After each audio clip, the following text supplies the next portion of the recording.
नमस्कार, आप देख रहे हैं के न्यूज का खास कार्यक्रम देवभूमि का दंगल और मैं हूं आपके साथ गरिमा वाजपेयी। देवभूमि के दंगल में आज बात होगी बिजली पानी पर बवाल और रोजगार का सवाल।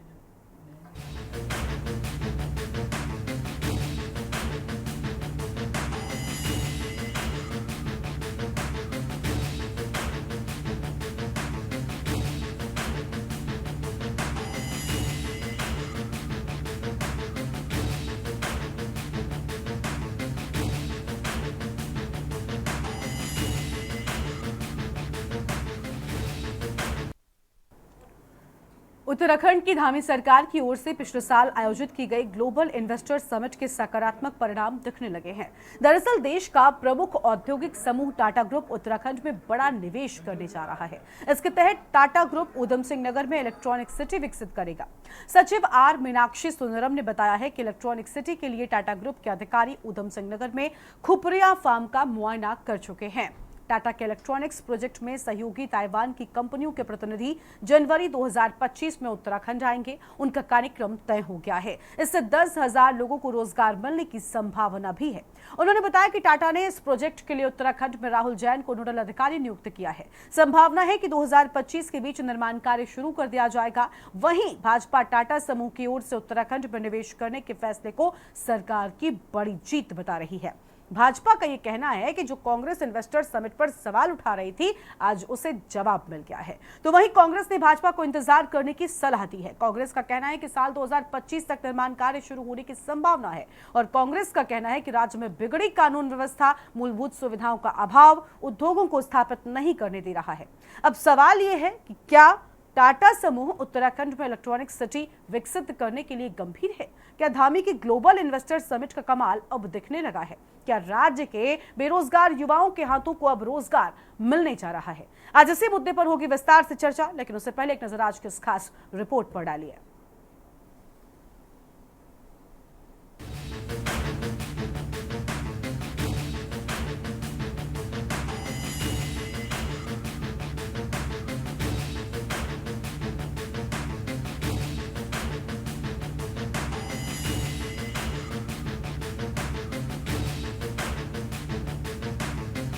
उत्तराखंड में निवेश को पंख लगने जा रहे हैं। देश का प्रमुख औद्योगिक समूह टाटा ग्रुप उत्तराखंड में बड़ा निवेश करने जा रहा है। इसके तहत टाटा ग्रुप उधम सिंह नगर में इलेक्ट्रॉनिक सिटी विकसित करेगा। सचिव आर मीनाक्षी सुंदरम ने बताया कि इलेक्ट्रॉनिक सिटी के लिए टाटा ग्रुप के अधिकारी उधम सिंह नगर के खुपरिया फार्म का मुआयना कर चुके हैं। टाटा के इलेक्ट्रॉनिक्स प्रोडक्ट में सहयोगी ताइवान की कंपनियों के प्रतिनिधि जनवरी 2025 में उत्तराखंड आएंगे। उनका कार्यक्रम तय हो गया है। इससे 10,000 लोगों को रोजगार मिलने की संभावना है। उन्होंने बताया कि टाटा ने इस प्रोजेक्ट के लिए उत्तराखंड में राहुल जैन को नोडल अधिकारी नियुक्त किया है। संभावना है कि 2025 के बीच निर्माण कार्य शुरू कर दिया जाएगा। वहीं भाजपा टाटा समूह की ओर से उत्तराखंड में निवेश करने के फैसले को सरकार की बड़ी जीत बता रही है, जबकि कांग्रेस भाजपा को इंतजार करने की सलाह दे रही है। देखिए, विपक्ष का काम तो जनता को भ्रमित करने वाले सवाल उठाने का रहता है, लेकिन भारतीय जनता पार्टी की उत्तराखंड सरकार पुष्कर सिंह धामी जी के नेतृत्व में इस प्रदेश को औद्योगिक विकास के रास्ते पर, युवाओं को तेजी से रोजगार के रास्ते पर आगे बढ़ाने पर लगी है। और उसी पॉलिसी के तहत मुख्यमंत्री जी के सफल प्रयासों में ग्लोबल इन्वेस्टर समिट का आयोजन किया गया। एक भव्य आयोजन के रूप में हम सब ने देखा भी है। अब धीरे धीरे वह सब कड़ियाँ जुड़ने का काम कर रही हैं। टाटा समूह के द्वारा एक ऐसा शहर बसाने का की जो परिकल्पना है, इसमें मैं जो देख पाता हूँ, इसमें मैं हजारों सैकड़ों लोगों को, युवाओं को रोजगार मिलते हुए देख पाता हूँ। देखिए, जो समाचार पत्रों से हमको पता चला है, उससे तो ये निकल कर आ रहा है कि कब नौमन तेल होगा और कब राधा नाचेगी। क्योंकि अभी ताइवान की जिस कंपनी ने टाटा समूह के साथ पैक्ट कर रखा है, वो 2025 में आएंगे। तो अगर इसमें तेजी दिखा रहा होता टाटा समूह तो अपनी ताइवान की कंपनी को, सहयोगी कंपनी को इसी साल बुलाते और चटमंगनी पट ब्याह कर देते। लेकिन यहाँ तो जिस तरह से हीला हवाली या देरी की जा रही है उससे साफ दिखाई पड़ रहा है कि कोई खास रुचि जो है ताइवान की कंपनियों की या टाटा समूह की इस प्रोजेक्ट में नहीं है, और सरकार की तरफ से कुछ ज्यादा ही बड़े दावे किए जा रहे हैं। किसी भी कंपनी को निवेश करने के लिए किसी भी प्रदेश में अच्छी कानून व्यवस्था सबसे पहले चाहिए, बिजली पानी दूसरे नंबर पे चाहिए, अच्छी सड़क व्यवस्था चाहिए। लेकिन कानून व्यवस्था का हाल आप देख ही रहे हैं। दिन दहाड़े यहाँ मर्डर हो जा रहे हैं, यहाँ चोरियां डकैतियां हो जा रही हैं, यहाँ बलात्कार हो जा रहे हैं तो सजा नहीं मिल रही बलात्कारियों को। तो कानून व्यवस्था तो पूरी तरह से पटरी से उतर चुकी है। पिछले एक हफ्ते के ही जो वारदातें हैं वो उसकी बानगी बताने के लिए काफी हैं। आपको बता दें कि टाटा समूह इलेक्ट्रॉनिक और चिप सेमीकंडक्टर की बढ़ती मांग को देखते हुए इस ओर अपनी सक्रियता बढ़ा रहा है। वहीं उत्तराखंड में इन्वेस्टर समिट के उद्योगों की स्थापना को आए प्रस्तावों ने ऊर्जा निगम समेत पिटकुल की भी चिंता बढ़ा दी है। दरअसल 18,000 करोड़ के प्रस्ताव की ग्राउंडिंग हो गई है। इसके साथ ही दूसरे प्रस्तावों पर भी तेजी से काम चल रहा है। इन सभी उद्योगों के आने के बाद बिजली की डिमांड 665 मेगावाट तक बढ़ जाएगी। इसके साथ ही पानी की मांग में भी बढ़ोतरी होगी। कांग्रेस का कहना है कि बिना इन उद्योगों के धरातल पर उतरे ही प्रदेश की जनता बिजली पानी की कटौती से परेशान है, इसके लिए आंदोलन कर रही है। ऐसे में सरकार कैसे इस मांग को पूरा कर पाएगी? वहीं सत्ता पक्ष विपक्ष पर मुद्दा विहीन होने का आरोप लगा रहा है। जैसा कि मैं आपके चैनल के माध्यम से अपनी आवाज़ सरकार तक पहुंचाना चाहूँगा कि आज की डेट में 15 दिन से नगरवासी धरना दे रहे हैं बड़कोट में, और एक ही समस्या उनकी पानी की। लगातार 3 महीने से जो है पानी की इतनी समस्या है बड़कोट नगर में कि हमारी माताएं बहनें उनकी तबीयत खराब होने लगी है। तो जब हमने उनका संघर्ष देखा तो हाँ, आज हमें हमारे व्यापारियों के द्वारा मजबूरन हमें पूर्णबंदी बाजार बंद करना पड़ा। और जो आज हमारे व्यापारी यात्रा सीजन चल रहा, पैसा कमाने के लिए बैठे थे और उनका जो त्याग करा, उस त्याग को देखते हुए आज संपूर्ण नगर का जो हमारा बाजार है वो इस समर्थन में, और एक ही मांग है कि बड़कोट की जो पंपिंग योजना है वो जल्दी से जल्दी स्वीकृत हो। और मैं सरकार से आपके चैनल के माध्यम से करूंगा कि जन भावना को देखते हुए जो आज मेरी माताएं बहनें संघर्षरत हैं, पानी के लिए प्यासी हैं, तो ये एक आम मांग है और हमारी सरकार के जो मुखिया हैं उनको इसका संज्ञान जरूर लेना चाहिए। 2018 से लेकर अभी तक सरकार ने कई बार राज्य में उद्योगों को लाने के दावे किए, इन्वेस्टर मीट भी हुए, जनता की गाड़ी कमाई इन इन्वेस्टर मीट पर लुटाई भी गई, बड़े बड़े दावे किए, लेकिन अभी तक धरातल पे कुछ नहीं उतरा। और जहाँ तक बिजली पानी की बात है, आम आदमी को तो बिजली पानी उपलब्ध नहीं हो रहा, उद्योगों को कहाँ से उपलब्ध होगा? और लगातार जो शेड्यूल कांग्रेस की सरकार ने बसाए थे वो बंद हो रहे हैं, उन पे ताले लग रहे हैं। आखिर हम कई बार सरकार से सवाल कर चुके हैं कि क्या कारण है, आप इन उद्योगों को भी नहीं रोक पा रहे हैं, फिर नए उद्योग यहाँ कैसे आएंगे? तो दावे करना अलग बात है और धरातल पर जो है अपने दावों को उतारना अलग बात है। ये सरकार केवल जो है जुमलेबाजी करती है, बयानबाजी करती है, लेकिन धरातल पर जो है काम करके नहीं दिखा पाती है। देखिए, कांग्रेस को तो मैं किसी रूप में नहीं देखती हूँ, क्योंकि वो इस समय मुद्दा विहीन चल रही है और किसी भी प्रकार से कहीं भी उसका अस्तित्व नजर नहीं आ रहा है। जितनी बड़ी बड़ी बातें कर रही थी कि लोकसभा में 5 की 5 सीट हम लेकर आएंगे, तो जनता ने उनको उनका आईना दिखा दिया है कि वो किस स्तर पर आज खड़े हैं उत्तराखंड में। पहले अपनी टूट फूट को समेटने का प्रयास करें, अपना पुत्र मोह और पुत्री मोह छोड़ने का प्रयास करें, उसके बाद किसी योजना पर अगर सवाल उठाते हैं तो बात समझ में आती है। और कहते हैं ना कि मोतियाबिंद का जब कोई ऑपरेशन करा कर आता है तो उसे हर जगह काला काला नजर आता है। तो इस समय उन्होंने वही मोतियाबिंद का ऑपरेशन कराया है और अच्छी चीज में भी उन्हें काली चीज नजर आ रही है। तो कृपया करके अपने नेत्र को सही तरीके से यूज करें और जहां विकास हो रहा है उस विकास की दृष्टि में अपना सहयोग करें, न कि उसका उपहास बनाएं। कुल मिलाकर इन्वेस्टर समिट के दौरान आए प्रस्तावों पर उत्तराखंड सरकार और टाटा ग्रुप ने आगे बढ़ना शुरू कर दिया है। इसके अलावा भी इस प्रस्ताव को धरातल पर उतारने की सरकार ने कोशिशें तेज कर दी हैं। हालांकि प्रस्तावित उद्योग कब तक स्थापित होंगे ये तो देखना होगा, लेकिन सवाल ये है कि प्रस्तावित उद्योगों के लिए प्रशिक्षित कर्मचारियों के साथ ही बिजली पानी की मांग कैसे सरकार पूरा करेगी, ये बड़ा सवाल है। Uttarakhand desk report.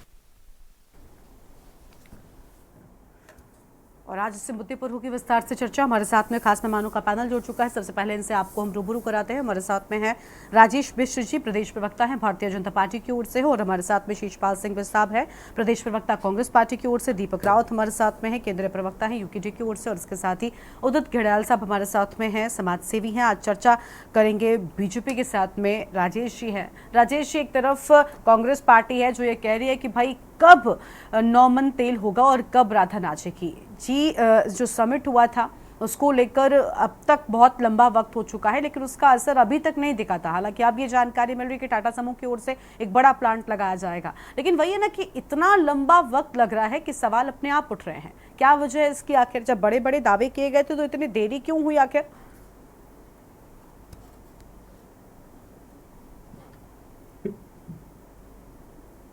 अनम्यूट कीजिए राजेश जी पहले, उसके बाद बोलना शुरू कीजिए।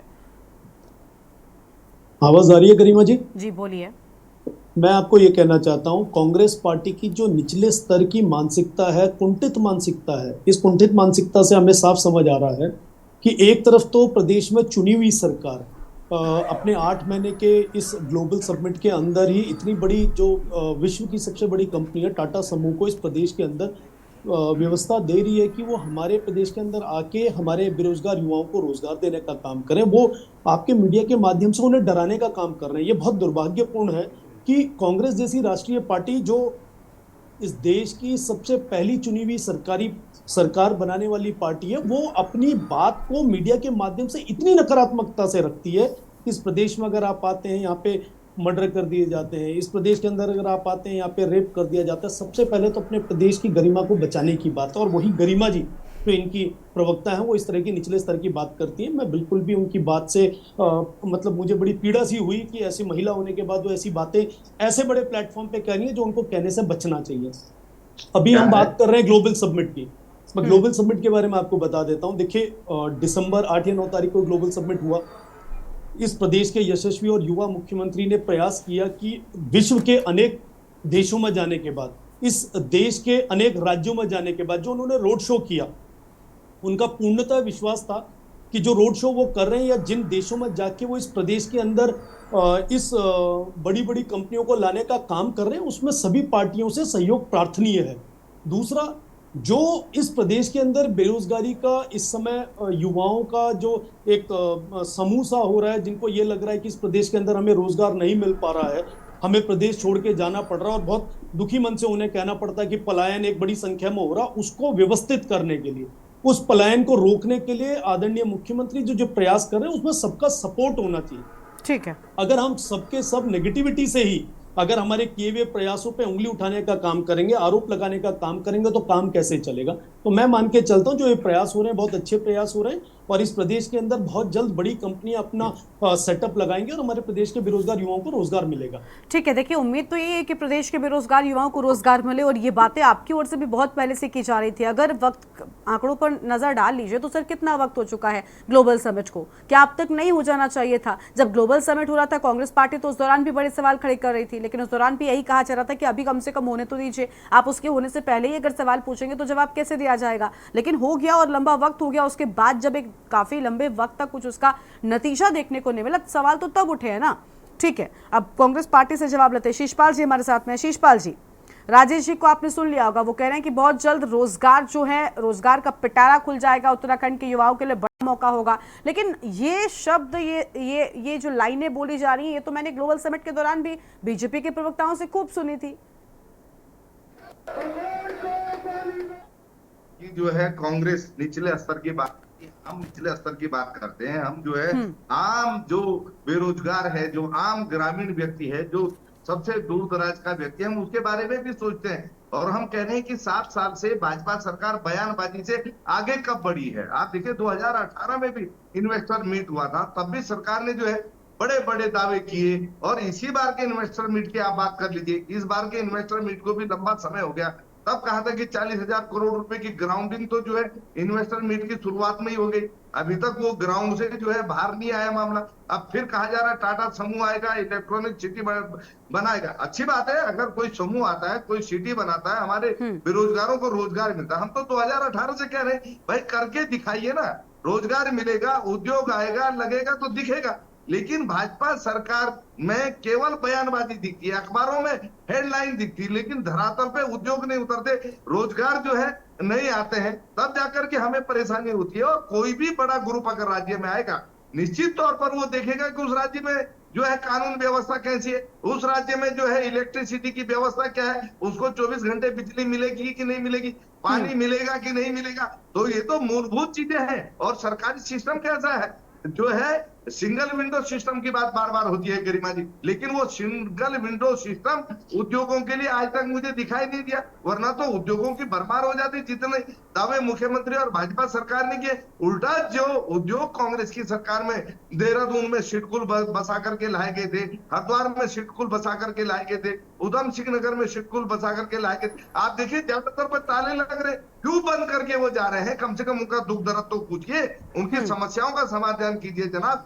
जो ऑलरेडी रोजगार दे रहे हैं, जो उद्योग राज्य में स्थापित है, कम से कम उनको तो रोकिए। नए तो आएंगे, अच्छी बात है, हम उसका स्वागत करेंगे, लेकिन आएंगे कब, हम यही तो पूछ रहे हैं ना। ये कहते हैं कि साहब कांग्रेस नकारात्मक बात करती, मतलब पिछली विफलताओं से हमने क्या सीखा? हमने जो है उस पे तो सवाल खड़े होंगे कि नहीं होंगे कि भाई बयानबाजी तो तब भी हुई थी, दावे तो तब भी हुए थे, जनता की गाड़ी कमाई इन्वेस्टर मीट में 2018 में भी खर्च हुई, 2000 जो है 22 में भी खर्च हुई, लेकिन धरातल पे हमें मिला क्या? अगर हम जो है विपक्ष में है और विपक्ष में हम जनता के चौकीदार हैं, जनता ने हमें चुना, हम अपना अपनी विपक्ष में बैठ गए, तो हम अगर जनता की बात न करें, मतलब केवल हम सत्ता की बात करें, सत्ता के वाहवाही करें, मतलब इनके लिए हम ताली बजाएं, यही हमारा काम है। मतलब हम जनहित की बात न करें, हम बेरोजगार के हित की बात न करें, जो यहाँ पर बिजली पानी की समस्या, कानून व्यवस्था की समस्या, उस पर सवाल न खड़े करें। मुझे लगता है सत्ता पक्ष जो है यही चाहता है।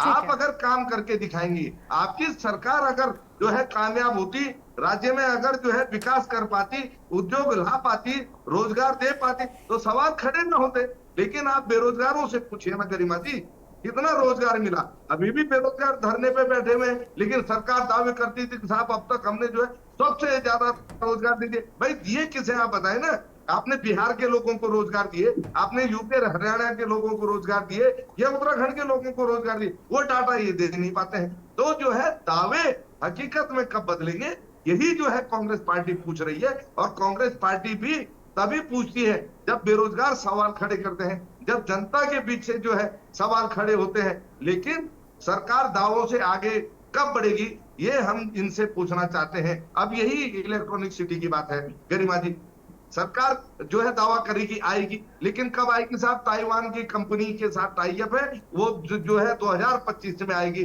अब जब 2025 में आएगी, 2025 में अगर कोई चीज साकार होगी तो तब बात हो जाएगी, निश्चित तौर पर हम भी स्वागत करेंगे। लेकिन जो है अभी से बयानबाजी जो है शुरू हो गई। हम तो इन्वेस्टर मीट में 2018 से ये खूब तमाशा देख रहे हैं सरकार का, जो है दावों से जो है राज्य की जनता भी अब उब गई है। अब हम तो इनसे हाथ जोड़ के कह रहे हैं कि सरकार धरातल पे कुछ करके दिखाइए। अगर आप करके दिखाएंगे तो निश्चित तौर पर हम भी स्वागत करेंगे, लेकिन स्वागत करने के लिए, सरकार की तारीफ करने के लिए कुछ हो तो सही गरिमा जी। ठीक है। दीपक रावत जी का रुख कर लेते हैं। दीपक जी, एक तरफ अभी तक सिर्फ कांग्रेस पार्टी ही ये कहती आई थी कि भाई ये जो जुमले हैं वो दिए जाते हैं, और ग्लोबल समिट के बाद से लगातार रोजगार को लेकर युवाओं ने भी सवाल पूछा कि आखिर उस समिट में क्या निकलकर सामने आया। इन्वेस्टर समिट के सकारात्मक परिणाम दिखने की बात अब बीजेपी कर रही है, लेकिन क्या असल में आपको नजर आ रहे हैं सकारात्मक परिणाम? आपको लग रहा है कि जो टाटा समूह की ओर से प्लांट लगाए जाने की बात सामने आई है, ये धरातल पर असल में इम्प्लीमेंट हो पाएगा और इससे युवाओं को रोजगार मिल पाएगा? जी, यदि भारतीय जनता पार्टी या सरकार की बात को मान भी लिया जाए कि टाटा ग्रुप यहाँ पर आने वाला है, एक इलेक्ट्रॉनिक जो नगर है वो बसाने वाला है, तो स्वागत योग्य है इस प्रदेश के लिए, क्योंकि बहुत अच्छी चीज है। लेकिन सवाल तो उठता है कि ये सवाल तो बिल्कुल बनता है कि 2018 का जो इनका ग्लोबल समिट था और 2023 का इनका था, आप बताइए ये जो कंपनी आ रही है 2018 वाले जो इन्होंने समिट वो कर रखा था, एमओयू कर रखे थे, उसके माध्यम से आ रही है, या 2023 में जो इन्होंने कर रहे थे उसके माध्यम से आई है? क्योंकि अगर 2023 में आई है तो ये मानना पड़ेगा कि 2018 का जो इन्होंने घोषणा की थी कि 70,000 करोड़ के एमओयू साइन हुए, वो बिल्कुल व्यर्थ है, वो सिर्फ जुमले हुए। और अगर ये 2023 में जो इन्होंने 1.5 लाख एमओयू की बात करी, जिसमें से धरातल में 44 का जो आंकड़ा 44,000 करोड़ का आंकड़ा जो बताते हैं, अगर उसके तहत हुआ है तो इनको ये मानना पड़ेगा कि इनके 2018 का जो समिट था वो फेल हुआ है, वो धरातल पे नहीं उतरा है। और यदि विपक्ष इस बात को कह रहा है तो ये उसमें सत्यापित है कि हाँ ये चीज धरातल पे नहीं उतरी है। अब आप बताइए 2025 में आ रहे हैं, तब तक इनका तीसरा ग्लोबल समिट आ जाएगा। ये कंपनी आज तो आज लग नहीं रही है। 2025 में इनके हर 2 साल बाद अगर एक ग्लोबल समिट हो रहा है तो 2025 में इनका तीसरा ग्लोबल समिट आ चुका होगा।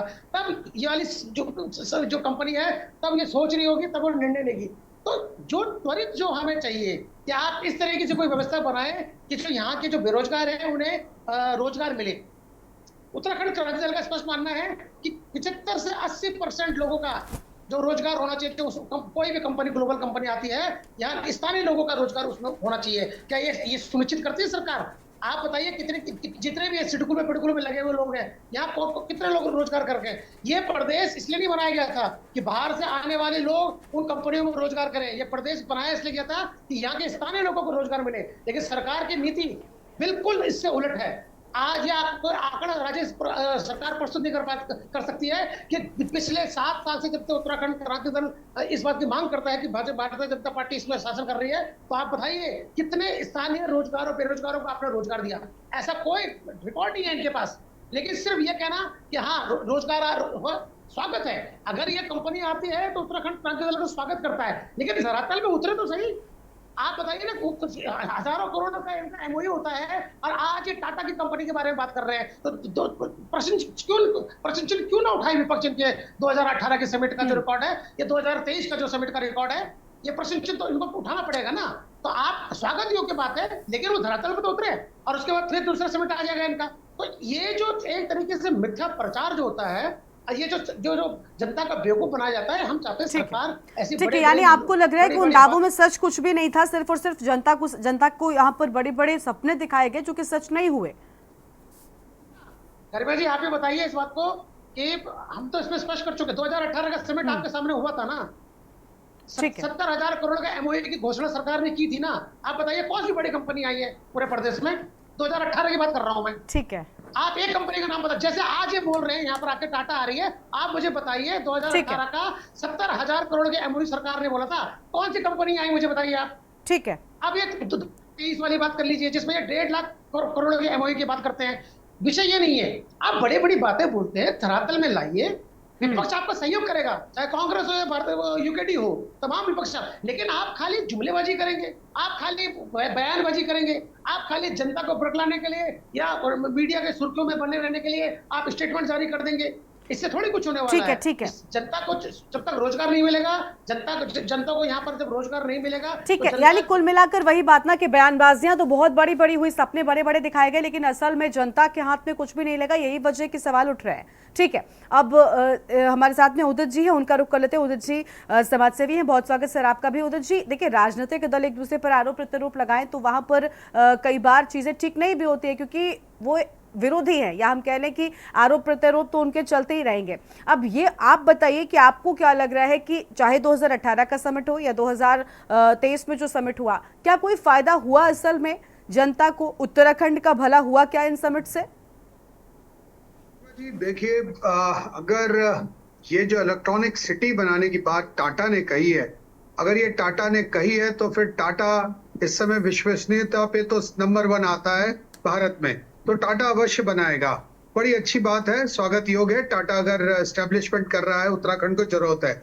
लेकिन मेरी चिंता टाटा का एस्टेब्लिशमेंट नहीं है। टाटा क्या बनाएगा? टाटा बनाने वाले हैं सेमीकंडक्टर्स, टाटा इलेक्ट्रॉनिक में करने वाले हैं। ताइवान के साथ में उनका कोलैबोरेशन है, बहुत हाई एंड टेक्नोलॉजी का इस्तेमाल होगा इलेक्ट्रॉनिक में। अब सवाल उठता है कि क्या 10,000 के करीब के कह रहे हैं कि बेरोजगारों को नौकरी मिलेगी। किन बेरोजगारों को मिलेगी नौकरी 10,000? क्या वो ट्रेंड है इन इलेक्ट्रॉनिक्स? उसके लिए जो सिस्टम बनेगा, क्या वो इन फैक्ट्रियों में काम करने के लिए ट्रेंड है? क्या हमारे आईटीआईज में किसी भी कोई भी आईटीआई हो, उत्तराखंड का पहाड़ पे जो भी आईटीआई है, क्या उनके पास कोई विषय है, सब्जेक्ट है इससे संबंधित? नहीं है। हमारे यहाँ ऑलरेडी जितने अभी तक हैं वो धीरे धीरे बंद हो रहे हैं आईटीआई। तो हम नौकरी किनको देंगे? नौकरी आंध्रा से आएंगे, या जहां उड़ीसा में आईटीआई अच्छा चल रहा है, या जो सब्जेक्ट से संबंधित हैं यूपी में है या हरियाणा में है। तो हमारी प्राथमिकता सरकार देखिए कर रही है, बहुत अच्छी बात है। आप लाइए, बड़े बड़े इन्वेस्टर्स आने चाहिए। और आप मानिए, यकीन मानिए, बहुत से इन्वेस्टर देश भर से, दुनिया भर से उत्तराखंड में इन्वेस्ट करना चाहते हैं। माहौल अच्छा है, कुछ छोटा मोटा कमियां रहती हैं, पुलिसिंग में रहती है, लेकिन वो और राज्यों के मुकाबले बहुत अच्छी है। पानी की कोई यहाँ पर दिक्कत मेरे हिसाब से इंडस्ट्रीज को नहीं होती, क्योंकि ज्यादातर इंडस्ट्रीज तराई के क्षेत्र में है, जहाँ की वाटर टेबल अभी भी बहुत हाई है। जहां तक बिजली का सवाल है, धीरे धीरे धीरे धीरे सुधार आना चाहिए। लेकिन मेरी जो चिंता है गरिमा जी, वो ये है कि नौकरियां हम कैसे देंगे जो युवा पहाड़ पे है। हम पहाड़ पे चिंतित हैं, पहाड़ के पलायन को लेकर चिंतित हैं। आपने पूर्व में भी देखा होगा, तिवारी जी के समय बहुत सारी इंडस्ट्री आई, उन इंडस्ट्री में कितने बच्चे आए पहाड़ के? नहीं आए। तिवारी जी से हमें उम्मीद थी कि वो इलेक्ट्रॉनिक या और भी जितनी इंडस्ट्रीज से संबंधित आईटीआई को बढ़ावा देंगे, लेकिन वो आईटीआई धीरे धीरे धीरे समय के साथ साथ पिछले 20 साल में निचले स्तर पे चले गए।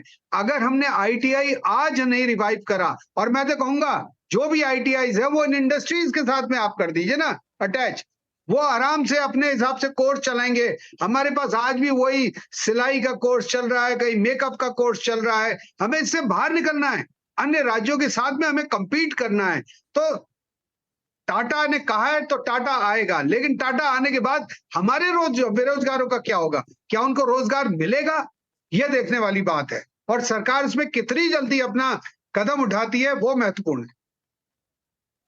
करेंगे और राजेश जी से इन सारे सवालों का जवाब लेंगे कि आखिर टाटा समूह आने की बात तो हुई है, लेकिन जो पहले लगातार बयान दिए जाते रहे, क्या उसी तरीके से ये भी एक सपना बनकर रह जाएगा? इस पर विस्तार से होगी बातचीत। एक छोटे से ब्रेक के लिए यहाँ पर रुकते हैं।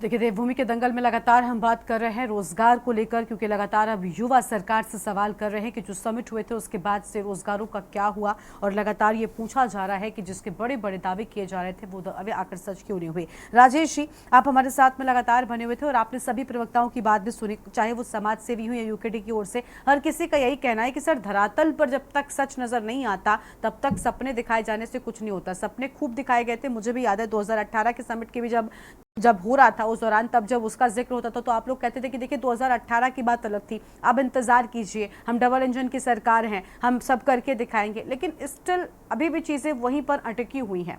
तो फिर क्यों आखिर ऐसा हुआ? कहां पर कमी रह गई, कहां पर लापरवाही रही? क्योंकि महीनों का अंतराल सर बहुत होता है। गरिमा जी, मैं आपसे 2 मिनट का समय अधिक लूंगा अपनी बात पूरी करने के लिए, तो इसलिए निवेदन है 2 मिनट का समय मुझे अधिक दीजिएगा। मैं आपको पूरी बात विस्तार से बता देता हूं। देखिए, पहले इस प्रदेश के अंदर जिन मुख्यमंत्रियों के नेतृत्व में इस प्रदेश में ग्लोबल समिट हुआ, उनके नतीजे क्या रहे ये पूरे प्रदेश देखा है। और ऐसा नहीं है कि उन नतीजों को देखते हुए हम ये उम्मीद करना छोड़ दें कि आगे को भी नतीजे उसी प्रकार से होंगे।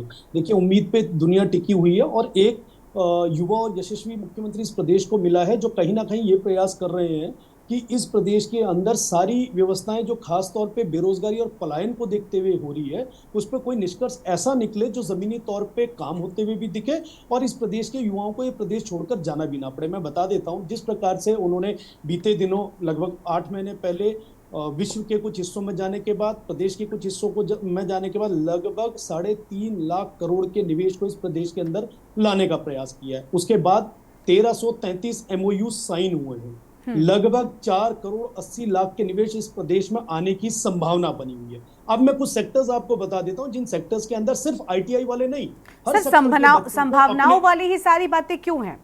क्योंकि हम ये नहीं कह रहे कि आपके दावों में कोई सच झूठ, हम तो कुछ कह ही नहीं रहे, लेकिन जब सिर्फ संभावनाओं पर बात अटकेगी और कल्पनाओं में रह जाएगी तो फिर सच कैसे उसको माना जाए?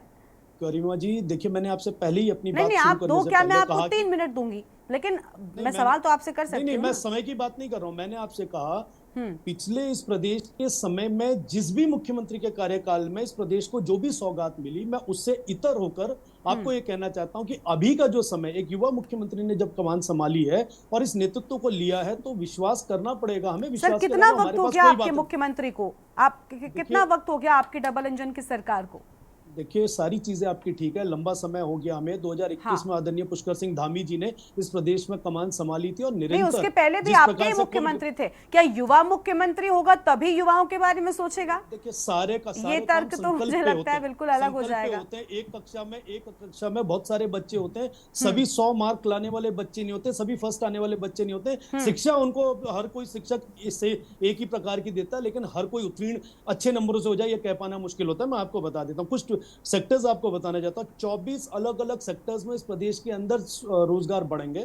Tourism policy, film policy, aerospace and defence policy, Apple mission policy, pump storage project, Ayush policy, drone policy, solar policy, overseas policies, public private partnership policies, mini hydro policy, small hydro policy, large hydro policy, mega industrial policy, logistic policy, startup policy, MSME policy, private industrial policy, export policy, और 13 जिलों के अंदर वहां की भौगोलिक स्थिति को देखते हुए इन पॉलिसियों का निर्माण होगा। थोड़ा सा समय का इंतजार हम सब ने रखा होगा। जहां आज हम सवाल खड़े करने की बात कर रहे हैं, जहां हम बार बार ग्लोबल समिट की बात कर रहे हैं, हमारे सभी साथियों को यह बात समझनी होगी कि अब अगर किसी प्रकार से भी प्रदेश के युवाओं के बारे में, और तत्काल जैसे टाटा जैसी इतनी बड़ी कंपनी जो विश्व में अपना एक उचित और जिम्मेदार स्थान रखती है, हमारे इस देश की कंपनी है, अगर उसकी पहल पे कोई शुरुआत हो रही है तो थोड़ा सा इतना इंतजार करें। 2025 कितना दूर है, तो हमें थोड़ा इंतजार करना होगा, पेशेंस रखना होगा। ठीक है, इंतजार यानी अभी और इंतजार नहीं, और इंतजार की बात नहीं। देखिए, जब कोई कंपनी एस्टैब्लिश,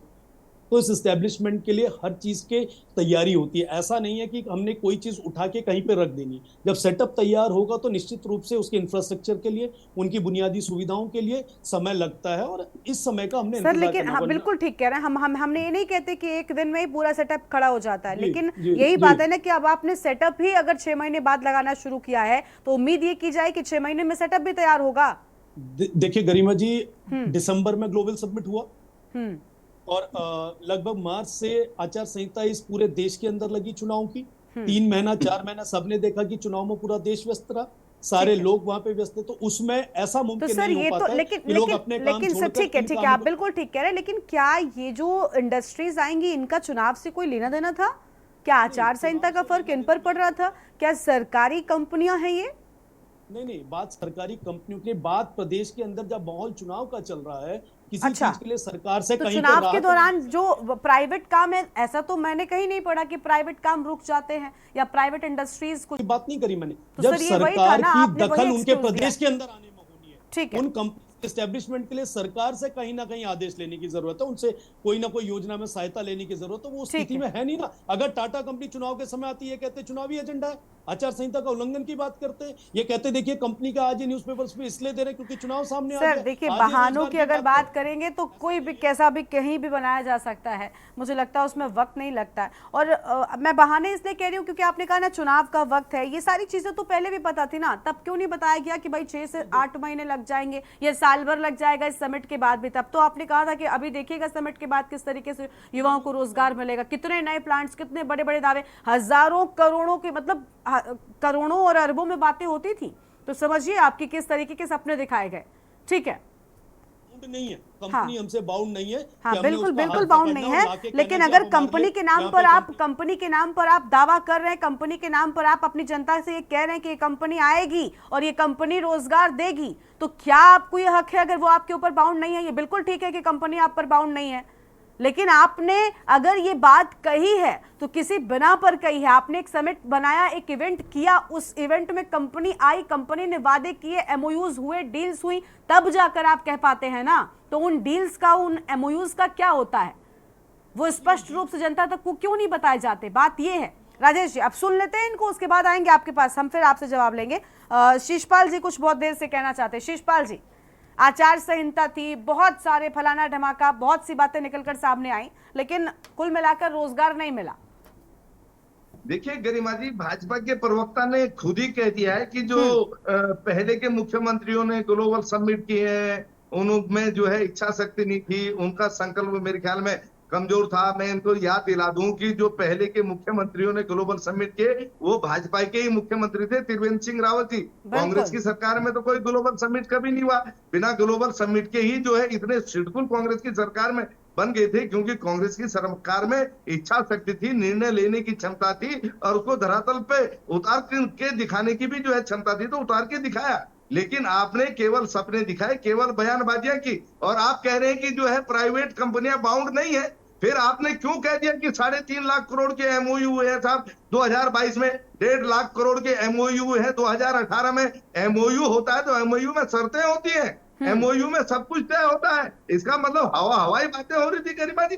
भाजपा के प्रवक्ता ही जब इस बात से सेटिस्फाई नहीं है, उन्हीं को पता नहीं है कि साहब अनुबंध नाम की क्या चीज है, तो सरकार किस आधार पे इतने बड़े बड़े दावे कर रही थी। और ये केवल जो है एक टाटा के इन्वेस्टमेंट पे, वो भी 2025 में आएगा, अपनी जो है बिल्कुल पीठ थपथपा रहे हैं। लेकिन अभी इन्होंने खुद ही कहा कि जो है 1300 से ज्यादा कंपनियों के साथ एमओयू है, तो भैया बाकी की जो है कंपनियां कहाँ है, वो कब धरातल पे जो है अपना काम शुरू करेंगी।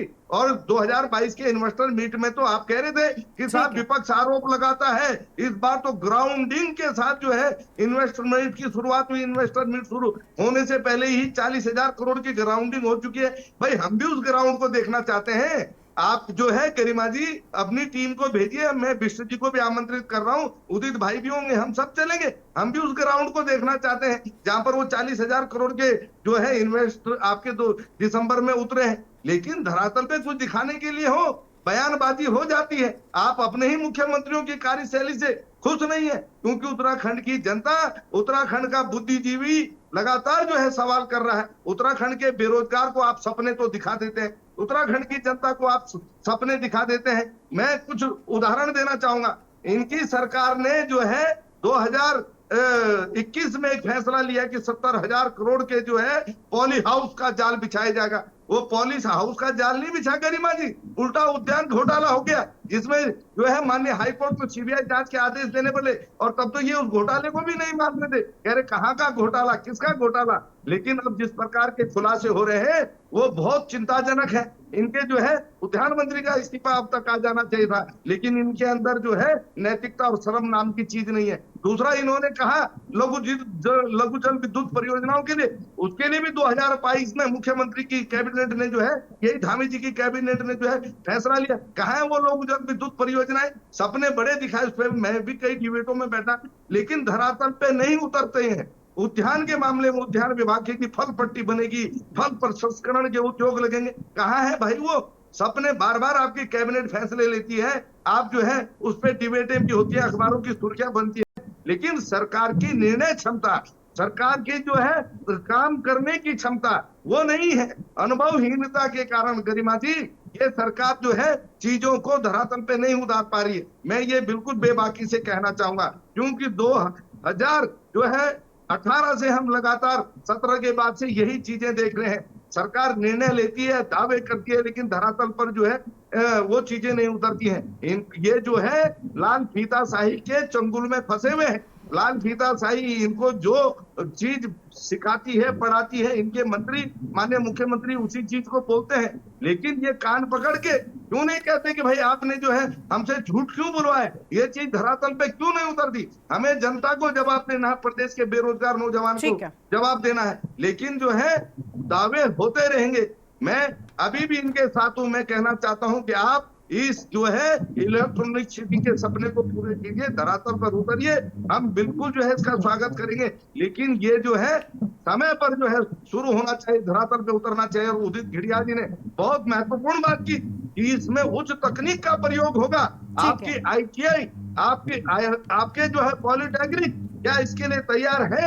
आप जो है तकनीकी शिक्षा में कोई फेरबदल करने जा रहे हैं या नहीं जा रहे, जिससे प्रदेश के बेरोजगारों को लाभ मिलेगा, उन्हें उस स्तर का जो है प्रशिक्षण मिल सकेगा। क्योंकि लगातार जो है ITI और पॉलिटेक्निक पर जो है ताले लटक रहे हैं, और जो है हम इस सवाल को कई बार उठा चुके हैं। और इन उद्योगों में राज्य के बेरोजगारों को रोजगार मिलेगा भी नहीं मिलेगा, क्योंकि जैसी आशंकाएं हैं कि यहाँ जो है फिर जो है बाहर के बेरोजगार जो है कब्जा जमा लेंगे, हमारा राज्य का बेरोजगार फिर ठगा अपने को महसूस करेगा। सरकार जो है इन सब चीजों पर कितना ध्यान दे रही है, उसके लिए क्या तैयारियां हो रही हैं, ये सब भी देखने वाली बात होगी। और जो है अपनी बयानबाजी जुमलेबाजी से कब बाहर निकलेंगे, कब धरातल पर ये चीजें उतरेंगी, ये हम देखना चाहते हैं। ठीक है। यूकेडी के प्रवक्ता हैं दीपक जी, उनका रुख करते हैं। दीपक जी, देखिए कांग्रेस पार्टी भी यही कह रही है और आपने भी अपने पहले जवाब में यही कहा कि देखिए कल्पनाओं में खूब बातें हुई, सपने खूब दिखाए गए, लेकिन सच जो है वो नहीं हुआ। उत्तराखंड का युवा भी अब तो इंतजार कर रहा है कि कैबिनेट समिट के फायदे जो है वो दिखाई देंगे। 18 का आपने जिक्र किया था, उसके बाद अभी जो समिट हुआ इसका भी जिक्र किया गया। अभी राजेश जी कह रहे हैं कि भाई उसके बाद से लगातार आचार संहिता लग गई। आपको लग रहा है कि ये इन सारी वजहों से डिले हुआ है? क्या इनमें कोई मतलब इस तथ्य में कोई भी बात आपको नजर आ रही है? जी अब देखिए, अब राजेश जी ने ये बात बोली है, सरकार अगर ये बात बोल रही है कि चुनाव के कारण कंपनियां नहीं आ रही हैं, तो ठीक है जी। मुझे ऐसा लगता है कि वो जो 1300 कंपनियों के साथ एमओयू हुए, जो लिस्ट आने वाले कुछ समय में यहाँ पर सारी कंपनियां एस्टेब्लिश होने वाली हैं। और देखिए, निवेश को आकर्षित करना तो सरकार का काम है ना, और अगर निवेश को आकर्षित सरकार नहीं कर पा रही तो इसका मतलब फेल हो गई है वो। हाँ, हम कब करें? विपक्ष अगर निवेश चाहे 2018 का समिट हो, 2023 का समिट हो, निवेश को आकर्षित करने का वो काम किसका है? सरकार का है ना। यदि कोई फैक्ट्री लगती है, कोई कंपनी आती है, उसको उसकी जो मूलभूत सुविधाएं हैं उसको वो देना, उसको सुविधाएं देना, ये काम तो सरकार का है ना। उसके लिए जमीन तैयार करना, ये काम तो सरकार का है ना।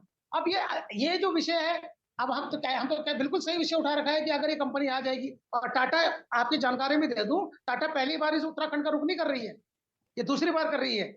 कांग्रेस के जमाने में भी अगर मैं सही हूं तो नैनो कार जब लॉन्च करने वाले थे तो नैनो का प्रोजेक्ट वो उत्तराखंड में लेके आए थे, और सबसे पहले उन्होंने उत्तराखंड को ही पसंद किया था। लेकिन कुछ कारणों की वजह से, कुछ राजनीति की वजह से वो यहाँ से फिर नंदीग्राम ले गए, बंगाल की तरफ।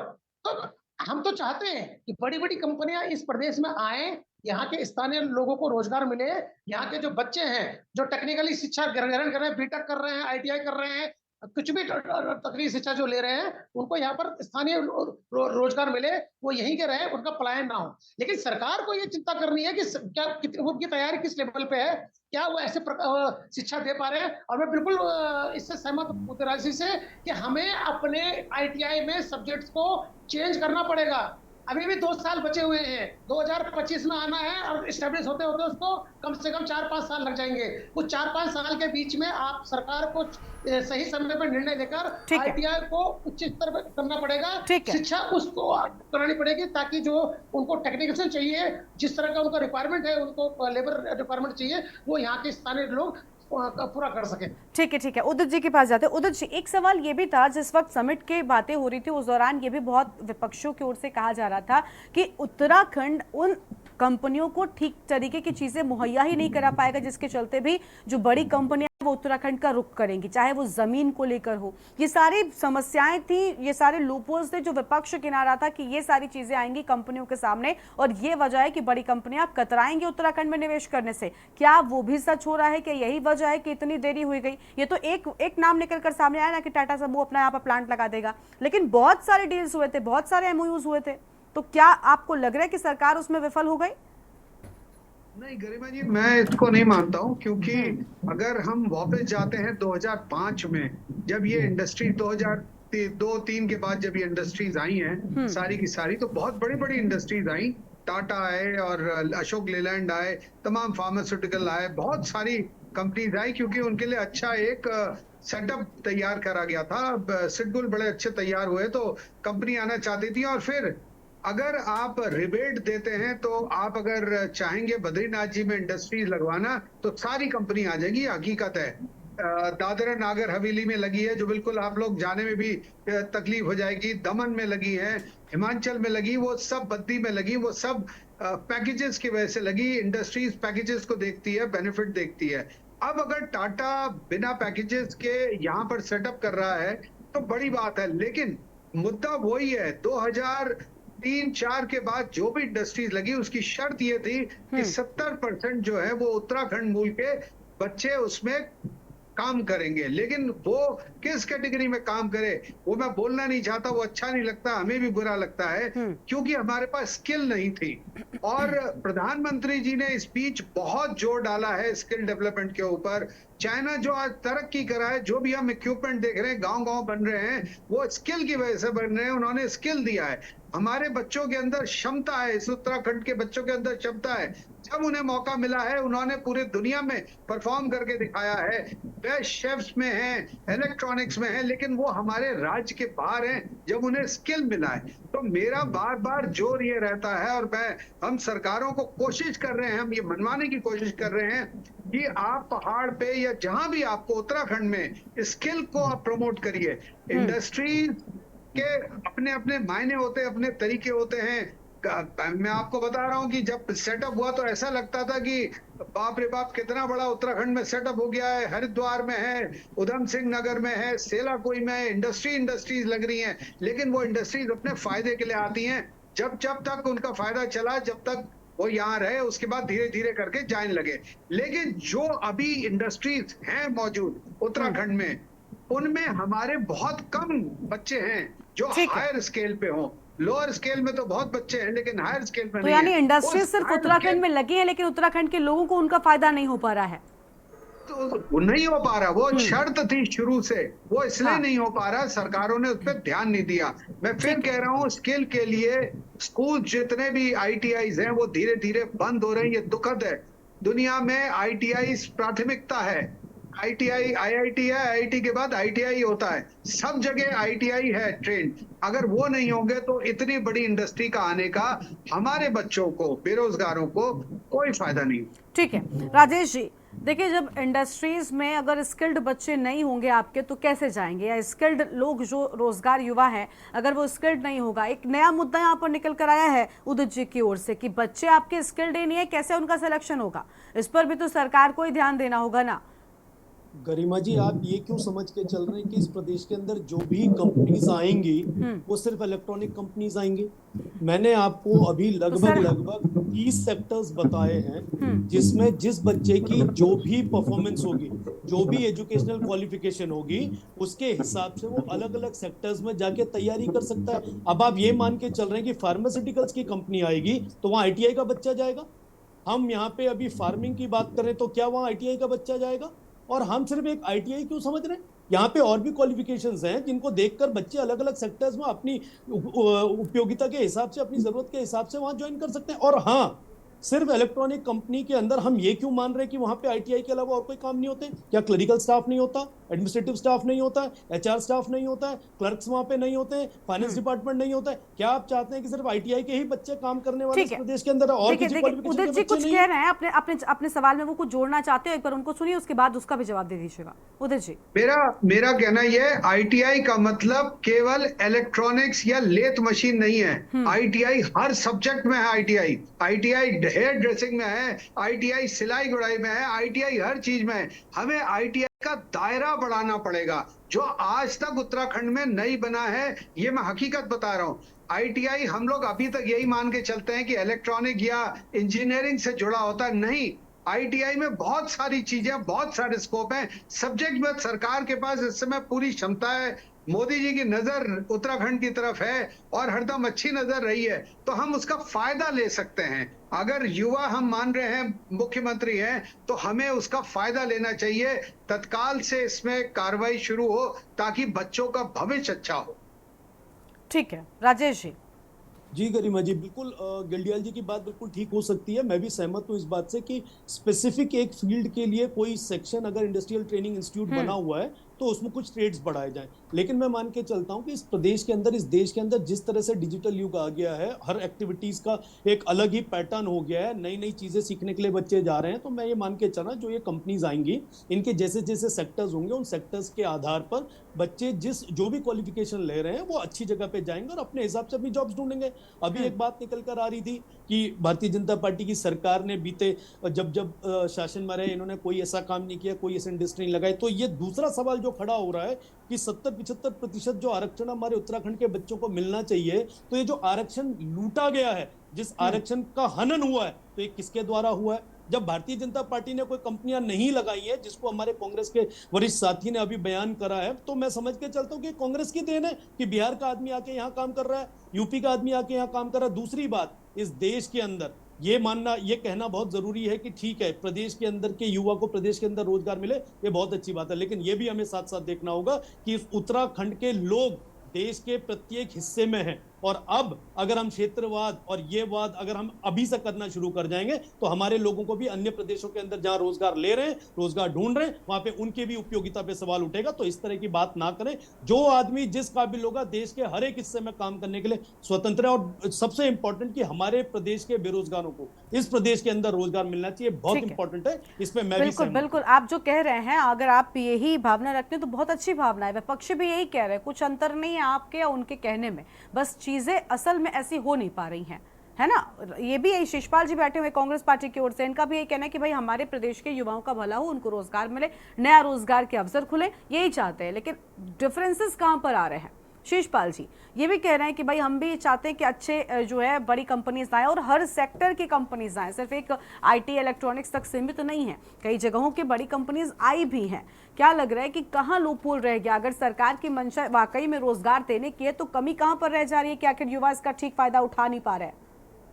गरिमा जी देखिए, मैं इसका जवाब पहले ही दे चुका हूं। मैंने कहा जहां कमी है वो है सरकार की इच्छा शक्ति में, सरकार के जो है अनुभव में जो है कमी है, क्योंकि ब्यूरोक्रेसी मनमाने तरीके से जो है सरकार को घुमाने का काम कर रही है। इनके फैसले धरातल पर नहीं उतर पा रहे हैं। और इन्होंने कहा भाजपा के प्रवक्ता ने कि साहब जो है कांग्रेस की सरकार में उद्योग लगे तो यही जिम्मेदार है। आपको याद होगा कांग्रेस की सरकार में उद्योग लगे तो हमें 70% जो है उत्तराखंड के बेरोजगारों के लिए उसमें जो है रोजगार की व्यवस्था भी की, लेकिन आपकी भी सरकारें नहीं, आप उसको मेंटेन नहीं रख सके। आपके दौर में जो है सारा चीजें जो है बदलती चली गई। तो ये आप भी समझिए कि आपने भी इस प्रदेश को जो है चलाने का काम किया है, लेकिन आप जो है अपनी जिम्मेदारी को समझते नहीं है। आपके दौर में ही जो है उद्योग धंधे बंद हो रहे हैं, हमारे दौर में कभी उद्योग धंधे बंद नहीं हुए। और अगर आप जो है अपनी योजनाओं को धरातल पे नहीं उतार सकते तो कम से कम हम सलाह देने के लिए तैयार बैठे हैं। भाई पूछिए तो सही, बड़ा दिल दिखाइए, निश्चित तौर पर जो है हम भी सहयोग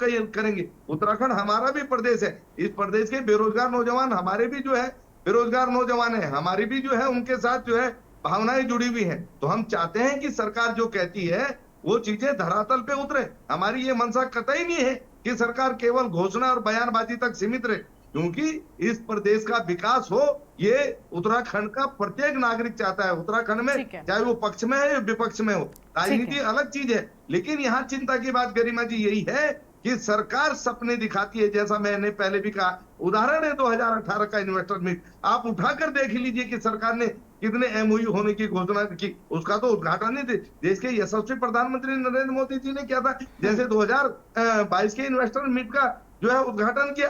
अब आप ये तो 2018 में गलत थे, ये जो 2022 में भी आप उसी परंपरा पर चल रहे। हम कह रहे हैं भैया उस परंपरा से जो हटिए, और आप बहाना बना रहे हैं 2018 के इन्वेस्टर मीट के लिए कि साहब तब कोरोना काल आ गया था, अब साहब चुनाव का काल आ गया। ये तो हमेशा चलता रहेगा, इस सब चीजों से नहीं। आपकी ब्यूरोक्रेसी जो है काम करवाना क्यों नहीं जा रही है? उद्योग धंधे आ रहे हैं गरिमा जी, इसमें कोई दो राय नहीं है, लेकिन उद्योगपति चाहता है सुविधा, वो चाहता है सिंगल विंडो सिस्टम। अगर वो सरकारी लेकिन उन सुविधाओं को पूरा कर पाने में कहीं ना कहीं आपको लग रहा है कि सरकार विफल हो रही है, निराश होकर के वापस लौटेगा, और इनकी सरकार में वही हो रहा है।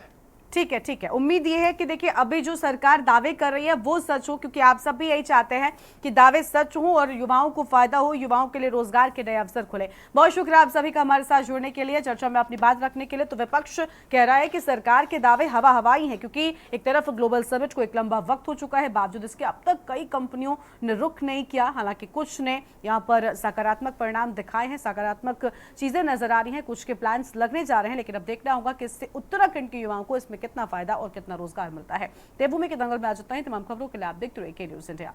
नमस्कार।